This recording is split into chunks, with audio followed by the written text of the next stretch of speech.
ആദ്യം Shri C R Neelakantan നമുക്കൊപ്പം ചേരുകയാണ്. ശ്രീ സി ആർ നീലകണ്ഠൻ, നീ പറഞ്ഞു തുടങ്ങിയതുപോലെ തന്നെ ആശയപരമായിട്ടുള്ള വിഭാഗ്യത ഇതൊന്നും പുതിയ വിഷയമല്ല.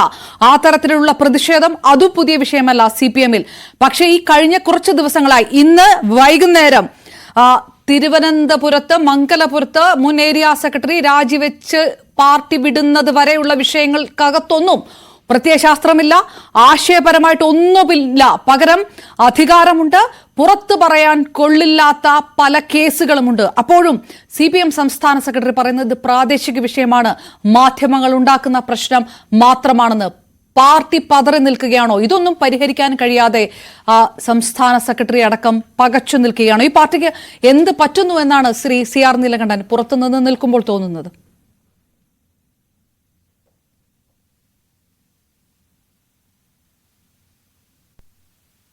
ഈ പാർട്ടിക്ക് എന്താണ് പറ്റുന്നത് എന്നത് വളരെ കൃത്യമായി നമുക്ക് നിരീക്ഷിക്കാൻ കഴിയും.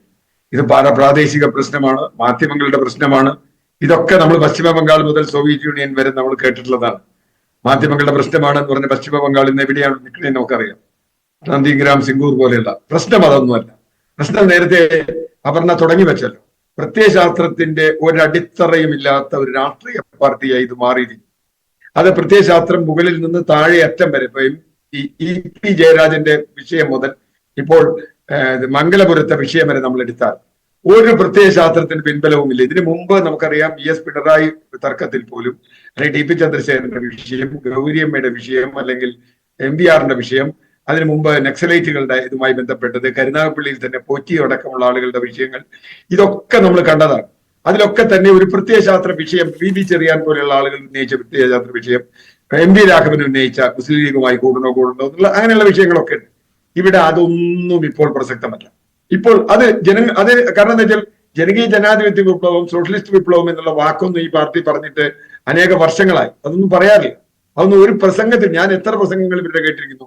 പാർട്ടി സെക്രട്ടറി താത്വിക ആചാര്യനാണെന്നാണ് പറഞ്ഞത്. അദ്ദേഹത്തിന്റെ പ്രസംഗത്തിൽ പോലും ഈ വൈരുദ്ധ്യാത്മകവാദമൊക്കെ അപ്രസക്തമായി പോയി എന്ന് പറയുന്ന ഒരു പാർട്ടി സെക്രട്ടറിയാണ് ഇവിടെയുള്ളത്. അതുകൊണ്ട് തന്നെ പ്രത്യയശാസ്ത്രമോ വിപ്ലവമോ വ്യവസ്ഥിതിയിൽ മാറ്റമോ ഒന്നും ആരും പ്രതീക്ഷിക്കുന്നില്ല. കമ്മ്യൂണിസ്റ്റുകാരൻ ഉള്ളുകൊണ്ട് ഈ വ്യവസ്ഥിതി തെറ്റാണെന്നും ഇത് മാറണമെന്ന് പറയുന്നു. ഇപ്പൊ മുതലാളിത്ത വ്യവസ്ഥയിൽ മാറണം എന്ന് പറഞ്ഞാൽ ഏറ്റവും നഷ്ടപ്പെടാൻ പോകുന്നത് കമ്മ്യൂണിസ്റ്റുകാർക്കാണ്. ഏറ്റവും കൂടുതൽ പണം സമ്പാദിച്ചിട്ടുള്ളത് അവരാണ്. ഏറ്റവും കൂടുതൽ ആസ്തി സമ്പാദിച്ചിട്ടുള്ളത് കമ്മ്യൂണിസ്റ്റ് പാർട്ടിയാണ്. ഇത് സോവിയറ്റ് യൂണിയൻ മുതൽ ഇങ്ങോട്ട് ഞാൻ നേരത്തെ പറഞ്ഞതുപോലെ കണ്ടത്. അതുകൊണ്ട് തന്നെ എന്ത് സംഭവിക്കും? ഇവർ ഈ പറയുന്ന അച്ചടക്കമുള്ള സംഘടനാ രീതി മാത്രം വെച്ചുകൊണ്ട് ഒരു പാർട്ടിക്ക് മുമ്പോട്ട് പോകാനാവില്ല. അങ്ങനെ മുമ്പോട്ട് പോയാൽ, അത് പ്രത്യയശാസ്ത്രം ഇല്ലാതെ പോയാൽ അത് ഉടഞ്ഞ് തകർന്നു പോകും എന്നാണ് ലോകത്തെ കമ്മ്യൂണിസ്റ്റ് പാർട്ടികളുടെ മുഴുവൻ ചരിത്രം പറയുന്നത്. കേരളത്തിൽ കമ്മ്യൂണിസ്റ്റ് പാർട്ടി തകരരുത് എന്ന് ആഗ്രഹിക്കുന്ന ഒരാളാണ് ഞാൻ.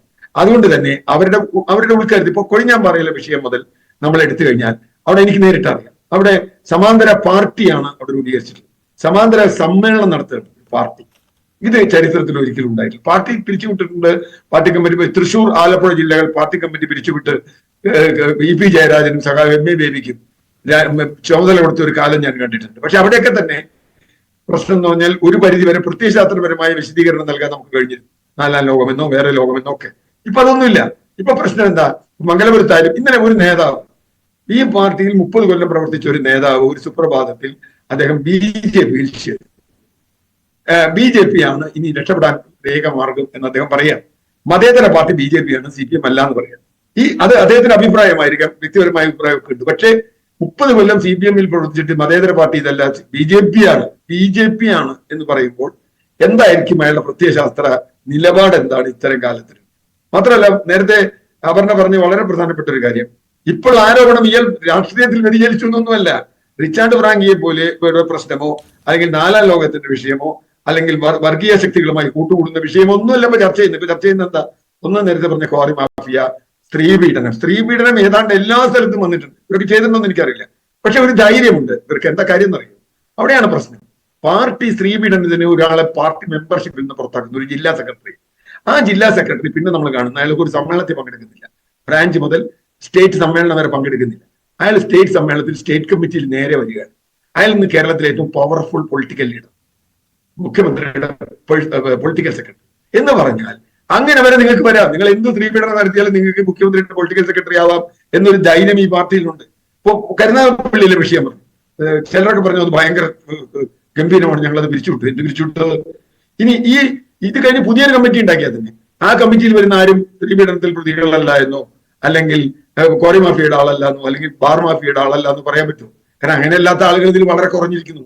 സാധാരണ പ്രവർത്തകർ ഒഴിച്ചാൽ ബാക്കി എല്ലാവരും നേതൃത്വത്തിൽ വരണമെങ്കിൽ നിങ്ങൾക്ക് ഫണ്ട് പിരിക്കാൻ കഴിയണം, പൈസ പിരിക്കാൻ കഴിയണം. ഇന്നിപ്പോ ഫണ്ട് പിരിക്കുക എന്ന് പറഞ്ഞാൽ വളരെ സിമ്പിളാണ്. അത് ദേശാഭിമാനിയുടെ ആയാലും പാർട്ടിയുടെ ആയാലും ഡിവൈഎഫ്ഐയുടെ ആയാലും ഫണ്ട് പിരിക്കുന്നതൊക്കെ ഞാൻ കണ്ടിട്ടുണ്ട്. വളരെ രസകരമായ ഫണ്ട് പിരിവാണ്. പഴയ പോലെ ഒന്നല്ല. സമ്മേളനം ആഘോഷമായി നടത്തുകയാണ്. 50,000 രൂപ 50 രൂപയ്ക്ക് ബ്രാഞ്ച് സമ്മേളനം നടത്തിയിട്ടുള്ള ആളാണ് ഞാൻ. 250 രൂപയ്ക്ക് അന്നത്തെ രൂപയുടെ വില മാറ്റി വയ്ക്കുക. എന്നാൽ പോലും ഇന്ന് 1, 2, 3 ലക്ഷം രൂപയാണ് ഒരു ലോക്കൽ സമ്മേളനത്തിന് ചെലവാക്കുന്നത്. എവിടുന്ന അത് വരണേ? ആരാത് കൊടുക്കണേ? എവിടുന്ന അത് വരണേ? ഇതാരും ചോദിക്കാറില്ല. തെരഞ്ഞെടുപ്പിന്റെ കാര്യത്തിലായാലും അത് തന്നെ. അതുപോലെ നേതാക്കളുടെ അച്ചടക്കം വളരെ തമാശയില്ലേ. ഇ.പി. ജയരാജൻ പറയുന്ന ഒന്ന്, പി ജയരാജൻ പറയുന്ന ഒന്ന്, എം.വി. ഗോവിന്ദൻ പറയുന്നു വേറൊന്ന്. ഇത് അതുപോലെ പാലക്കാട് തെരഞ്ഞെടുപ്പുമായി ബന്ധപ്പെട്ട് മാത്രം ചർച്ച ചെയ്ത വിഷയങ്ങളൊന്നും എടുക്കും. പി സരിനെ കുറിച്ച് ഒരാൾ പറയുന്നത്, പി സരിനെ കുറിച്ച് വേറൊരാൾ പറയുന്നത്, പെട്ടി വിവാഹത്തെ കുറിച്ച് പറയുന്നത്. ഇത് നേതാക്കൾ, വളരെ ഉന്നതരായ നേതാക്കൾ, ഒരുപാട് കൊല്ലം പ്രവർത്തിച്ച നേതാക്കൾക്ക് എന്താ തെറ്റിപ്പോണേ? അത് തെറ്റിപ്പോണതല്ല. ഒരു പ്രത്യയശാസ്ത്രത്തിന്റെയും യുക്തിയിലല്ല അവർ ചിന്തിക്കുന്നത്. അവർ ചിന്തിക്കുന്നത് അപ്പോഴത്തെ രാഷ്ട്രീയം. ആ രാഷ്ട്രീയം ചിന്തിക്കുന്നുണ്ട്. പ്രത്യയശാസ്ത്രത്തിന് ഒരു യുക്തിയുണ്ട്, ഒരു ഘടനയുണ്ട്. ആ ഘടന ഇപ്പോൾ ഇല്ല. ഇപ്പൊ ആകെയുള്ള ഘടന എന്താ? പാർട്ടിക്ക് ഭരണം കിട്ടണം. പാർട്ടിക്ക് ഭരണം കിട്ടിയാൽ പോരാ, അതിൽ എനിക്ക് പങ്കുണ്ട്. സി ആർ നീലകണ്ഠൻ, ഈ കരുനാഗപ്പള്ളി വിഷയം എടുക്കുമ്പോൾ PR വസന്തന് നേരത്തെ തന്നെ ബിനാമി ഇടപാടുകളൊക്കെ ഉണ്ടെന്ന് 2021 പാർട്ടി പ്രവർത്തകർ ആരോപിക്കുക. എന്നിട്ട് ജില്ലാ സെക്രട്ടേറിയറ്റിൽ നിന്ന് കരുനാഗപ്പള്ളിയിലെ തോൽവിൽ തരം താഴ്ത്തിയതാണ്. പിന്നീടാണ് തിരിച്ചു വരുന്നത്. ഈ പെണ്ണ് പിടിയനെ മാറ്റൂ എന്നൊക്കെ പറഞ്ഞിട്ടാണ് വസന്തനെതിരെ പ്ലക്കാർഡൊക്കെ ഉയർത്തി ഈ സമരം നടത്തുന്നത്. അതായത് ഈ കടുത്ത വിഭാഗീയതയുടെ സമയത്ത് പോലും കാണാത്ത, പുറത്ത് പറയാത്ത നാറ്റക്കേസ് പറഞ്ഞുകൊണ്ടാണ് ഈ ആരോപണമൊക്കെ. അപ്പോഴും ഇതൊക്കെ പ്രാദേശിക വിഷയമാണെന്നാണ് പറയുന്നത്. അല്ല, ഒരു നേതാവ്, ഒരു CPM ലോക്കൽ കമ്മിറ്റി സെക്രട്ടറി എന്ന് പറഞ്ഞാൽ, ഞാൻ 30 വർഷം ഈ പാർട്ടി പ്രവർത്തിച്ചത്. 30 വർഷം ഒരു CPM ലോക്കൽ കമ്മിറ്റി സെക്രട്ടറി എന്ന് പറഞ്ഞാൽ നമുക്ക് അങ്ങേയറ്റം വിശ്വസിക്കാവുന്ന, ആ പ്രദേശത്തെ ഏറ്റവും വിശ്വസ്തനായ മനുഷ്യനാണ്. ജനങ്ങളുടെ കൂടെ എപ്പോഴും നിൽക്കുന്ന ആളാണ്. അതിൽ എന്തെങ്കിലും പ്രശ്നം വന്നാൽ പാർട്ടി വരണമെന്നൊന്നുമില്ല. നാട്ടുകാരുടെ പരാതി വന്നാൽ പാർട്ടി അത് അന്വേഷിച്ച് പാർട്ടി നടപടിയെടുക്കും. ഇപ്പൊ പറഞ്ഞെന്താ, ഏത് കാര്യത്തിലാണ് പാർട്ടിക്ക് നടപടി എടുക്കാൻ പറ്റുക? ഇപ്പൊ കരുനാഗപ്പള്ളി കാര്യം പറഞ്ഞില്ലേ, ഞാനതാ ചോദിച്ചത്. കരുനാഗപ്പള്ളി പുതിയ കമ്മിറ്റി ഉണ്ടാക്കിയപ്പോ അതിൽ ഈ പറഞ്ഞ ആളുകളില്ലേ?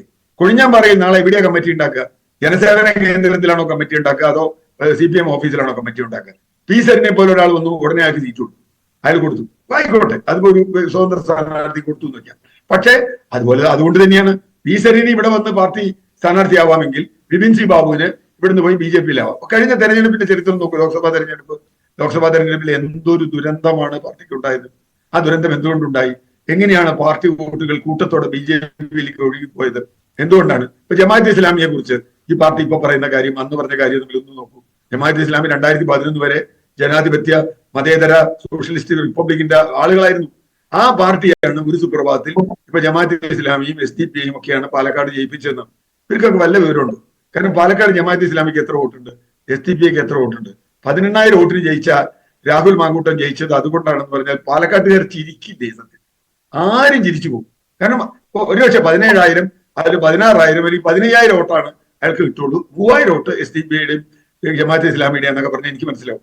പക്ഷെ വിജയത്തിന്റെ മുഴുവൻ ഉത്തരവാദിത്വം SDP-ക്ക് കൊടുക്കുകയും ജമാഅത്തെ ഇസ്ലാമിക്ക് കൊടുക്കുകയും BJP-യുടെ വോട്ട് മുഴുവൻ കോൺഗ്രസിലേക്ക്, അതായത് 2ാം സ്ഥാനത്ത് നിൽക്കുന്ന BJP-യുടെ വോട്ട് കോൺഗ്രസിലേക്ക് വരികയും BJP ദയനീയമായി പരാജയപ്പെടുകയും ചെയ്യുമ്പോൾ അതിൽ സങ്കടപ്പെടുന്ന CPM-കാരെ നമ്മൾ കാണുന്നത്.